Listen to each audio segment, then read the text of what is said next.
Por que Deus usou símbolos que dificultam a compreensão das profecias? Oi, irmãos, tudo bem? Bem-vindos a mais um vídeo aqui do canal, mais um vídeo da Palavra de Deus. E hoje nós vamos responder a pergunta da irmã Denise Oliveira. E ela perguntou, por que Deus usou símbolos que dificultam a compreensão?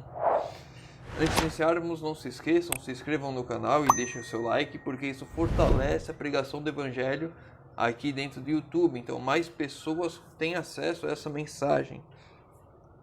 Os pedidos de oração de hoje. O irmão Luciano Cordeiro pediu oração pela esposa. Ela está grávida de 7 meses, a placenta descolou e agora ela está passando por uma gravidez de risco. Então possamos estar orando pela esposa do irmão Luciano Cordeiro. A irmã Fátima Cavaleiro pediu oração pela família, em especial pela sogra Iracema que está com câncer. Então possamos estar orando pela família da irmã Fátima e pela sogra Iracema. E a irmã Cida Souza pediu oração pelo pai dela que está com a diabetes descontrolada. Então possamos estar orando pelo pai da irmã Cida Souza. E vamos lá, a pergunta da irmã Denise Oliveira. Por que Deus usou símbolos que dificultam a compreensão das profecias? Deixa eu ver se aqui fica melhor a câmera. Está desfocando um pouco. Então vamos lá. Provérbios capítulo 29. Verso 18. Um verso muito conhecido. Não havendo profecia, o povo se corrompe, mas o que guarda a lei, este é feliz. Sem profecia, o povo se corrompe. As pessoas, quando elas não têm uma profecia, não têm o que esperar, não conseguem, não têm perspectiva, elas se corrompem, elas se perdem, elas deixam o caminho.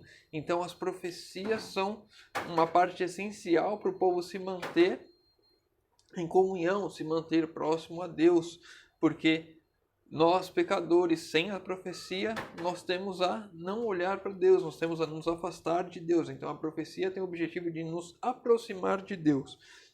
E por que essas profecias de difícil compreensão? É esse o ponto-chave. Daniel, capítulo 12, verso 4. Daniel, capítulo 12, verso 4.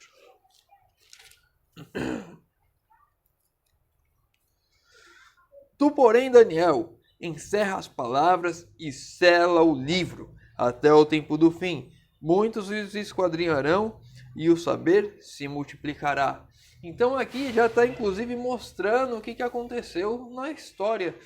E o livro de Daniel, as profecias de Daniel, as profecias de Apocalipse, elas foram seladas para um tempo específico da história, para o tempo do fim.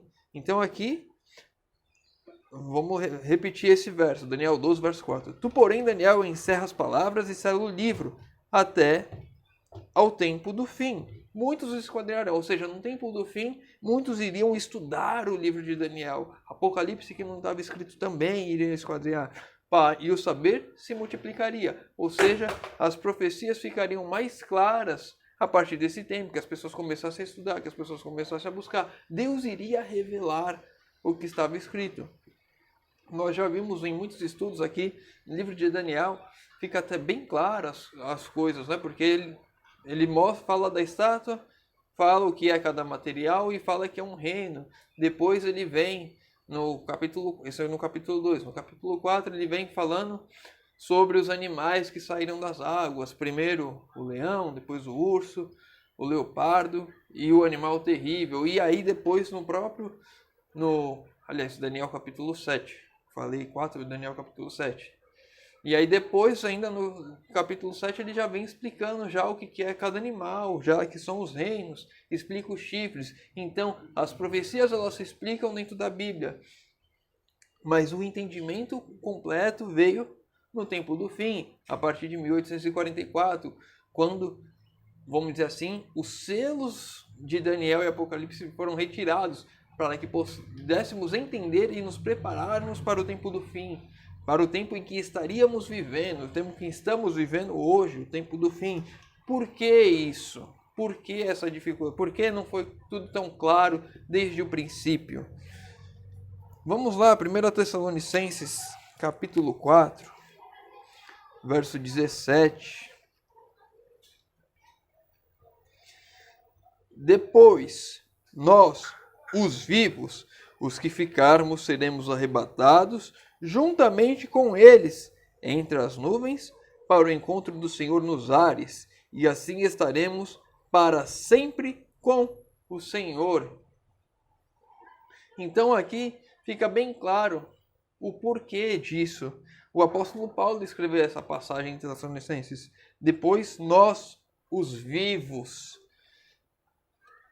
A profecia, desde que Cristo subiu aos ares, era: Ele irá voltar.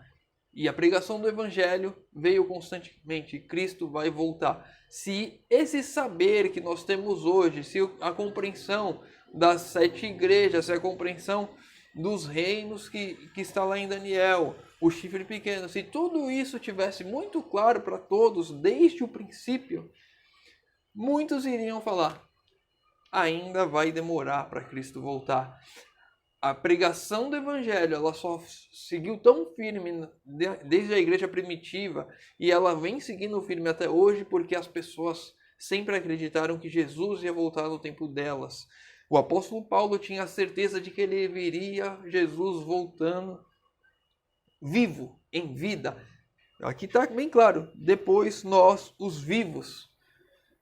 Então, a vontade, o desejo, a profecia de que Jesus iria voltar nos tempos dele era tão forte, o desejo de ver Cristo voltando era tão forte, que eles viviam cada instante como se Jesus fosse voltar naquele momento. Eles não podiam perder tempo, eles viviam para pregar o Evangelho, eles viviam para ver Cristo voltar nos tempos dele. E se essas profecias estivessem tão claras, eles soubessem que teria, se as 2.300 tardes de manhãs, principalmente, que é a profecia mais impactante ali do livro de Daniel, se eles soubessem que ia demorar 2.300 anos, que seria no ano de 1844 que se encerraria que iria fazer a passagem de Jesus do lugar santo para o lugar santíssimo no santuário celestial, e que Jesus iria demorar mais ainda, até 1844 não era certeza de Cristo voltar. Se as pessoas tivessem essa consciência antes, naquele tempo, muitos deixariam de se entregar a Cristo, de viver por Cristo, de seguir e andar nos caminhos, porque eles iriam pensar: ainda dá tempo, ainda temos tempo, ainda vai demorar. E o motivo que nós não sabemos quando Cristo vai voltar é justamente por esse, porque se a gente soubesse que Cristo vai voltar daqui a 10 anos, ainda tem tempo. Vou viver minha vida, vou fazer o que eu quiser. E aí, quando estiver chegando perto, eu me entrego. Ou seja, as pessoas não iriam viver com a vida entregue a Deus, entregue a Cristo, se soubessem que Jesus iria demorar. Então, por isso essas profecias foram seladas. De 1844 para cá, Jesus poderia ter voltado a qualquer instante. Se nós vivêssemos como se ele fosse voltar a qualquer instante, se nós pregássemos com poder, se nós vivêssemos para pregar o Evangelho, se nós vivêssemos a nossa vida transformada com o poder transformador do Evangelho realmente, se nós deixássemos Cristo fazer morada em nós, permitíssemos ser usados pelo Espírito Santo, com certeza Jesus já teria voltado. Eu já falei isso em outro vídeo aqui já, que a irmã disse que Jesus não poderia ter voltado, mas sim, ele poderia, se vivêssemos como quiséssemos isso mesmo, se tivéssemos nos entregado completamente a Cristo. Então, esse é um dos motivos de que as profecias de Daniel e Apocalipse foram seladas, para que as pessoas não postergassem a sua entrega a Deus, para que elas não soubessem que naquele tempo que elas viviam lá, desde que Cristo subiu aos céus, mais de agora 2.000 anos já se passaram e ele ainda não voltou. Então, para que as pessoas realmente, de fato, eu falei 2.000 anos, mas quase isso, né? Arredondei. Para que as pessoas vivessem de fato a vida entregue a Cristo, elas não poderiam saber que ele iria demorar 2.000 anos. Iria demorar 1.000 anos, 1.500 anos. Elas não poderiam saber isso, porque a entrega seria uma entrega falsa. Ou não haveria entrega. Ia falar: depois eu me entrego. As pessoas postergam hoje porque falam que tem tempo, porque falam que ainda não saiu o decreto dominical, ainda não... E não se entregam completamente hoje. O dia da nossa entrega é hoje. O dia que Jesus vai voltar para mim e para você é o dia que nós morremos aqui. E eu não sei o dia que vou morrer, eu não sei o dia que você vai morrer. Mas quando esse dia chegar, nossa vida já tem que ter sido entregue a Cristo. O ladrão na cruz, ele foi salvo porque ele entregou ali no último instante da vida dele. E não adianta eu entregar hoje e amanhã eu não querer saber mais de nada. A minha entrega tem que ser diária, a minha entrega tem que ser constante.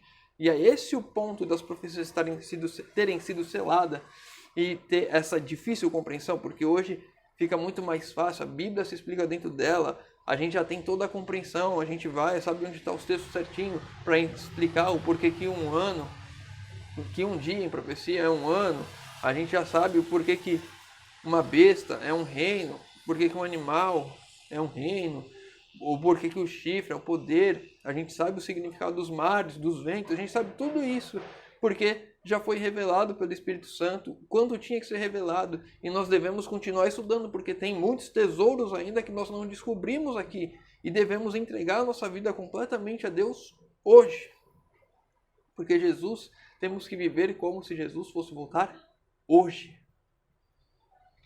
Espero ter respondido a pergunta da irmã Denise.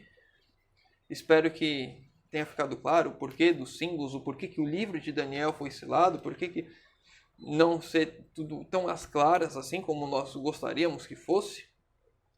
Deus sabe exatamente porque ele tem que fazer tais coisas. E ele fez pensando em nós, pensando em que nós nos entregássemos completamente para que fôssemos salvos verdadeiramente.